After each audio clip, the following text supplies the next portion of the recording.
Hello, welcome back to excellent academics.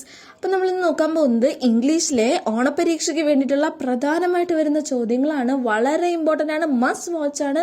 ഇത് കാണാതെ നിങ്ങൾ എക്സാമിന് പോയി ചെയ്തത് അത്രയും ഇമ്പോർട്ടൻ്റ് ആണിത്. സോ നമുക്ക് 2 യൂണിറ്റുകളാണ് കവർ ചെയ്യാനുള്ളത്. അതിലെ ഇമ്പോർട്ടൻറ്റ് ക്വസ്റ്റ്യൻസ് നമുക്കിതേ ഓരോ ചാപ്റ്റർ വൈസ് ആയിട്ടും പറഞ്ഞു പോവാം. നേരെ വീഡിയോയിലേക്ക് പോവാം. അപ്പോൾ നമ്മുടെ ഫസ്റ്റ് ചാപ്റ്റർ ആയിട്ടുള്ള adventures in A banian tree നമുക്ക് നോക്കി പോവാം. ഇതിനകത്ത് മെയിനായിട്ട് നിങ്ങൾ ഓർത്തു വെക്കേണ്ടത് 3 ഇൻസിഡന്റുകളാണ്. ഈ പാഠത്തിൽ മെയിനായിട്ടും എന്താ പറയുക, ബോയും സ്ക്വിറലും തമ്മിലുള്ള ഫ്രണ്ട്ഷിപ്പ്, അത് ഒന്നാമത്തെ ഇൻസിഡന്റ്. കോബ്രയും മംഗൂസും തമ്മിലുള്ള ഫൈറ്റ്, പിന്നെ white rat and grey squirrel തമ്മിലുള്ള റിലേഷൻ, അല്ലെ? ഈ ഒരു 3 കാര്യങ്ങൾ നിങ്ങൾ ോടുകൂടി തന്നെ പഠിച്ചു വെക്കുക. അത്രയും ക്ലിയർ ആയിട്ട് നിങ്ങൾ ഈ ഒരു കാര്യം എന്താണെന്ന് മനസ്സിലാക്കി വെച്ചേക്കുക.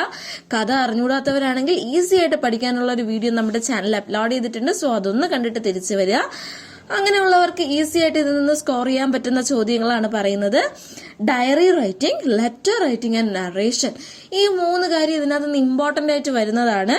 ലെറ്റർ റൈറ്റിംഗിൽ ഇപ്പൊ എന്താണ്, ഈ മംഗൂസും കോബ്രയും തമ്മിലുള്ള അടി നമ്മുടെ ഈ ബോയ് കണ്ടുകൊണ്ട് നിൽക്കുകയാണ്, അല്ലെ? അപ്പൊ അവന്റെ ഫ്രണ്ടിന് ഒരു ലെറ്റർ എഴുതുകയാണ്. ഇവരുടെ അടിയെ പറ്റി ഇങ്ങനെ ഞാൻ കണ്ടിട്ടുണ്ടായിരുന്നു എന്നുള്ള രീതിയിൽ ലെറ്റർ എഴുതുന്നത് നമുക്ക് ഇതിൽ നിന്ന് എക്സ്പെക്ട് ചെയ്യാവുന്നതാണ്. അതുപോലെ തന്നെ നറേഷൻ, അല്ലെ? ഇങ്ങനെ ഒരാള് എന്താണ്, ഈ കഥ നമ്മൾ കണ്ടിട്ടുണ്ട്, അപ്പൊ എന്ത് ചെയ്യാണ്, നമ്മൾ ഈ ഒരു കഥ വായിച്ചു അല്ലെങ്കിൽ ഈ ഒരു സംഭവം കണ്ടു എന്ന രീതിയിൽ നമ്മൾ നറേറ്റ് ചെയ്യുക, അല്ലെങ്കിൽ മറ്റൊരാളോട് ഈ ബോയ് നറേറ്റ് ചെയ്ത് കൊടുക്കുക എന്നുള്ള രീതിയിൽ നമുക്കൊരു ചോദ്യം നമുക്ക് എന്ത് ചെയ്യാം, എക്സ്പെക്ട് ചെയ്യാം. അതുപോലെ തന്നെ ഡയറി റൈറ്റിംഗ്, അല്ലെ? ഈ ഒരു ഇൻസിഡന്റ് ഒക്കെ എന്താണ്, ഡയറി ആയിട്ട് നമ്മുടെ ആ ഒരു കുട്ടി എഴുതുന്നത്, അതല്ലെങ്കിൽ തന്നെ നമ്മുടെ സ്ക്വിറലും ബോയും തമ്മിലുള്ള റിലേഷൻ, അവൻ അത്രയും എങ്ങനെയാണ് എനിക്ക് കൂട്ടായത് എന്നുള്ള രീതിയിലൊക്കെ സ്ക്വിറലിനെ പറ്റി ആ ബോയ് എഴുതുന്ന രീതിയിൽ നമുക്കൊരു ഡയറി എക്സ്പെക്ട് ചെയ്യാം. അത് മാത്രമല്ല, ഇതിനകത്ത് മെയിൻ ആയിട്ടും ശ്രദ്ധിക്കേണ്ട ഒരു കാര്യം, വൈറ്റ് റാറ്റും ഗ്രേ സ്ക്വിറലും തമ്മിലുള്ള റിലേഷന്റെ സമയത്ത് അപ്പൂപ്പനും ഗ്രാൻഡ് പായും നമ്മുടെ ഈ ബോയും തമ്മിലുള്ള കോൺവെർസേഷൻ, അത് എഴുതാനായിട്ട് ചോദിക്കുന്ന ഒരു ഇമ്പോർട്ടന്റ് ആയിട്ടുള്ള ഒരു പാർട്ടാണത്. അത് മാത്രമല്ല, ഈ ഒരു അപ്പാർട്ട് ഫ്രം അവർ ടോപ്പിക് നമുക്ക് ഇതിൽ നിന്ന് വരുന്ന ഒരു കാര്യം എന്ന് പറയുന്നത് ഹ്യൂമൻ ബീയിങ് ആൻഡ് നേച്ചറിനെ പറ്റിയൊരു റൈറ്റപ്പ് എഴുതാം, അല്ലെ? ഇതിൽ മെയിനായിട്ടും അതാ പറയുന്നത്, ഹ്യൂമണും നേച്ചറും തമ്മിലുള്ള ആ ഒരു ബോണ്ടിങ്. അപ്പൊ അതൊരു റൈറ്റപ്പ് ആയിട്ട് നമുക്ക് ഈ ചാപ്റ്ററിൽ നിന്ന് ചോദിക്കാം. അടുത്ത നമ്മുടെ സെക്കൻഡ് ചാപ്റ്റർ ആയിട്ടുള്ള സ്നേക്ക് ആൻഡ് ദി മിറർ ആണ്. ഇതിൽ ഒന്നുമില്ല, ജസ്റ്റ് എന്താണ്, ആ ഒരു പാമ്പ് വന്ന് വീഴുന്ന സമയത്ത് ഈ ഒരു ഹോമിയോപ്പതിന് ഉണ്ടാവുന്ന ആ ഒരു ചേഞ്ചസും അയാളെ പേടിച്ച കാര്യങ്ങളും അവിടെ നടന്ന ഇൻസിഡന്റ് മാത്രം ഒന്ന് ഓർത്തു വെക്കുക. നമുക്ക് ഇതിൽ നിന്ന് വരുന്ന എല്ലാ ക്വസ്റ്റ്യൻസിനും അറ്റൻഡ് ചെയ്യാൻ പറ്റും. ഇതിന്റെ എല്ലാം കോണ്ടന്റും അതിനകത്ത് ഉണ്ടാവും. അപ്പൊ ഇതിൽ നിന്ന് നമുക്ക് എന്ത് ചെയ്യാം, ഈ ഇദ്ദേഹത്തിന്റെ ഒരു എക്സ്പീരിയൻസ് എന്തായിരുന്നു എന്നുള്ളത് ഒരു ലെറ്റർ ആയിട്ട് വേണമെങ്കിൽ ചോദിക്കാം, ഡയറി ആയിട്ട് വേണമെങ്കിൽ അതിനെ എഴുതാൻ പറ്റും. അതുപോലെ തന്നെ ഇദ്ദേഹം ആരെടുത്ത് പറയുന്നതായിട്ടുള്ള ഒരു കോൺവെർസേഷൻ വേണമെങ്കിൽ നമുക്ക് ഇതിൽ നിന്ന് ചോദിക്കാം. അതുപോലെ തന്നെ നറേഷൻ ആയിട്ട്, അല്ലെ? ഇദ്ദേഹം മറ്റൊരാളുടെ അടുത്ത് ഇദ്ദേഹത്തിന്റെ കഥ പറയുന്നത് പോലെ ഒരു നറേഷൻ ആയിട്ട് ചോദിക്കാം. ഇതിൽ നിന്ന് നമുക്ക് മെയിനായിട്ടും ശ്രദ്ധിക്കേണ്ട വളരെ വളരെ ഇമ്പോർട്ടൻ്റ് ആയിട്ടുള്ള ഒരു കാര്യം എന്ന് പറയുന്നത് എന്താണ്, ഹോമിയോപ്പതിന്റെ ക്യാരക്ടർ സ്കെച്ചാണ്.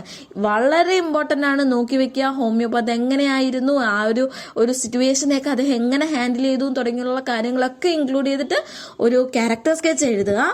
നിങ്ങൾക്ക് ഇതിന്റെ ഒക്കെ വീഡിയോ നമ്മുടെ ചാനലിൽ ഉടനെ തന്നെ അപ്ലോഡ് ചെയ്തിരിക്കും. റൈറ്റപ്പ് എഴുതാനും നറേഷന്റെയും ലെറ്ററിന്റെയും ഒക്കെ വീഡിയോ നമ്മുടെ ചാനലിൽ അപ്ലോഡ് ചെയ്യുന്നതായിരിക്കും. സോ നമ്മുടെ ചാനൽ ഒന്ന് സബ്സ്ക്രൈബ് ചെയ്തേക്കുക. സോ ഇതിന് അടുത്ത വരാൻ ചാൻസ് ഉള്ള ഒരു ചോദ്യം എന്ന് പറയുന്നത് കോൺവെർസേഷനും ന്യൂസ് പേപ്പർ റിപ്പോർട്ടും ലെറ്റർ റൈറ്റിംഗും ഒക്കെയാണ്. ഇത് എന്തിനാ ബന്ധപ്പെട്ടിട്ടാണെന്നറിയോ, നമ്മുടെ ഈ ഒരു ചാപ്റ്ററിന്റെ ലാസ്റ്റ് ആയിട്ട് പറയുന്നുണ്ട് തീഫിന്റെ കാര്യം, അല്ലെ? നമ്മുടെ ഹോമിയോപ്പതിന്റെ വീട്ടില് രാത്രി കള്ളം കയറിയ അദ്ദേഹത്തിന്റെ ഒരു ബനിയൻ മാത്രം അവിടെ ഇട്ടിട്ട് ബാക്കി എല്ലാം എടുത്തോണ്ട് പോകുന്ന കാര്യം നമുക്കറിയാം. അപ്പൊ ഇതിനെ പറ്റിയിട്ട് ഒരു ന്യൂസ് പേപ്പർ റിപ്പോർട്ട് വരികയാണ്. എന്താണ്, ഇങ്ങനെ ഒരു ഹോമിയോപ്പതിന്റെ വീട്ടിൽ കള്ളം കയറി എന്നുള്ള രീതിയിൽ ന്യൂസ് പേപ്പർ എഴുതാൻ ഒരു ക്വസ്റ്റ്യൻ നമുക്ക് എക്സ്പെക്ട് ചെയ്യാവുന്നതാണ്. അതുപോലെ തന്നെ ഇദ്ദേഹത്തിന്റെ ഈ ഒരു എക്സ്പീരിയൻസ് വെച്ചിട്ട് ലെറ്റർ എഴുതാനും അതുപോലെ തന്നെ ആരുടെങ്കിലും കോൺവെർസേഷൻ ആയിട്ട് പറയാനും ഒക്കെ നമുക്ക് ഈ ഒരു പാർട്ടിൽ നിന്ന് നമ്മൾ അധികം ശ്രദ്ധിക്കാത്തൊരു ഏരിയ ആണ്, ലാസ്റ്റ് ഏരിയ ആണ്. But it's very important. So നമുക്കൊരു ക്വസ്റ്റ്യൻ എക്സ്പെക്ട് ചെയ്യാം. അടുത്ത നമ്മുടെ പോയമാണ്. അതിനകത്തുനിന്നും മെയിൻ ആയിട്ടും അപ്രിസിയേഷൻ, ആ ഒരു ഒറ്റ ചോദ്യം മാത്രമേ നമ്മൾ അതിൽ നിന്ന് എക്സ്പെക്ട് ചെയ്യുന്നുള്ളൂ.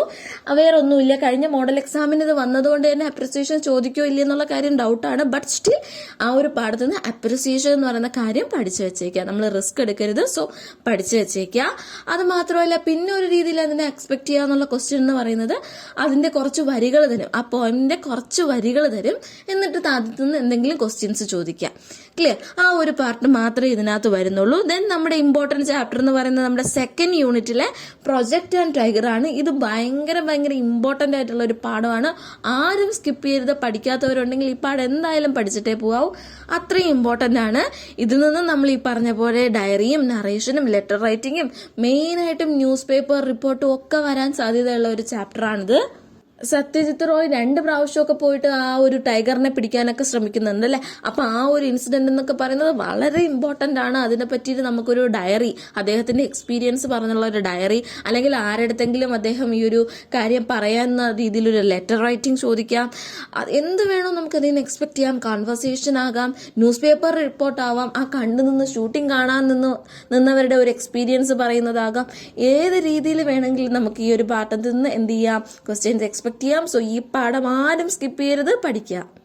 മെയിനായിട്ട് നിങ്ങൾ ഇതിൽ ശ്രദ്ധിക്കാനുള്ള കാര്യം, ആരുടെ പോയിന്റ് ഓഫ് വ്യൂവിലാണോ ഈ ഒരു ക്വസ്റ്റ്യൻ ചോദിക്കുന്നത് അവരുടെ പോയിന്റ് ഓഫ് വ്യൂവിൽ നിന്ന് എഴുതുക. ഇപ്പൊ നിങ്ങൾ ഈ ഒരു ഷൂട്ടിംഗ് കാണുകയാണ്, നിങ്ങളുടെ പോയിന്റ് ഓഫ് വ്യൂവിൽ നിന്ന് നെറേറ്റ് ചെയ്യാൻ പറഞ്ഞാൽ നിങ്ങളെ പറ്റി അവിടെ എഴുതുക.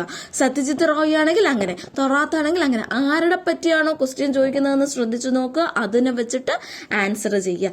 ഒരേ കോണ്ടന്റ് തന്നെയാണ് നമ്മൾ പഠിച്ചു പോകാനുള്ളത്. പക്ഷെ എന്താണ്, ആരുടെ പോയിന്റ് ഓഫ് വ്യൂവിലാണെന്ന് വെച്ചാൽ അങ്ങോട്ടും ഇങ്ങോട്ടും മാറ്റിയും തിരിച്ചും എഴുതുക എന്നുള്ളത് മാത്രമേ ഉള്ളൂ. ഇനി ഇതിൽ നിന്ന് മെയിനായിട്ടും വരുന്ന മറ്റൊരു ചോദ്യമാണ്, നമ്മുടെ സത്യജിത്ത് റോയ് ഈ ഒരു ടൈഗറിനെ വെച്ചിട്ട് ഷൂട്ട് ചെയ്തോട്ടെ എന്ന് ചോദിക്കാൻ വേണ്ടിയിട്ട് ആനിമൽ വെൽഫെയറിന് ഒരു കത്ത് എഴുതുന്നുണ്ട്. അങ്ങനെ ഒരു ലെറ്റർ റൈറ്റിംഗ് എന്ന് പറയുന്നത് ഒരു ഇമ്പോർട്ടൻറ്റ് ക്വസ്റ്റ്യൻ ആയിട്ട് നമുക്കിതിന്ന് പറയാൻ പറ്റുന്ന ഒരു ചോദ്യമാണ്.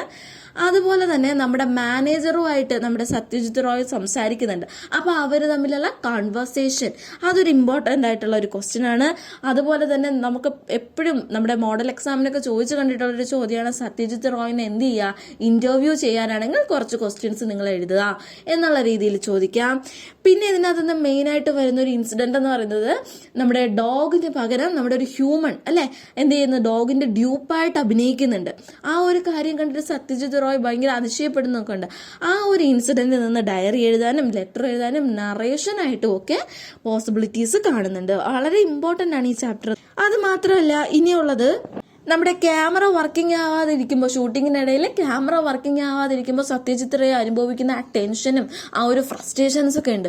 അത് അദ്ദേഹത്തിന്റെ ഒരു ലെറ്റർ ആയിട്ടോ ഡയറി ആയിട്ടോ ഒക്കെ ചോദിക്കാൻ പറ്റുന്ന ഒരു ഏരിയ ആണ്. സോ അതൊക്കെ നന്നായിട്ട് നോക്കിയിട്ടേ പോവാവൂ, ഇമ്പോർട്ടന്റ് ആണ് അതൊക്കെ. അത് മാത്രമല്ല നമ്മുടെ റൈറ്റപ്പിന് വേണ്ടി ചോദിക്കുന്ന ഏരിയാസ് ആണ്, ആനിമലിനെ സിനിമയിൽ അഭിനയിക്കുമ്പോൾ ഉള്ള ബുദ്ധിമുട്ട്, അല്ലെങ്കിൽ ആനിമലിനെ എങ്ങനെ കൺസേൺ ചെയ്യാം, എങ്ങനെ അവരെ ഹോളിവുഡിലേക്ക് അഭിനയിപ്പിക്കാം എന്നുള്ള രീതിയിലൊക്കെ നമുക്ക് എന്ത് ചെയ്യാം, ഇതിൽ നിന്നൊരു റൈറ്റപ്പ് പ്രതീക്ഷിക്കാം. സോ ഈ ഒരു ചാപ്റ്റർ ആരും സ്കിപ്പ് ചെയ്യരുത്, അത്രയ്ക്ക് ഇമ്പോർട്ടന്റ് ആണ്. സോ ഈ പറഞ്ഞ ക്വസ്റ്റ്യൻകളെല്ലാം നിങ്ങൾ എന്ത് ചെയ്യുക, വീഡിയോ ഒന്ന് പോസ് ചെയ്ത് വെക്കുക, ക്വസ്റ്റ്യൻസ് എല്ലാം ഒന്ന് റൗട്ട് ഡൗൺ ചെയ്തെടുക്കുക കേട്ടോ, അത്രയും ഇമ്പോർട്ടന്റ് ആണ്.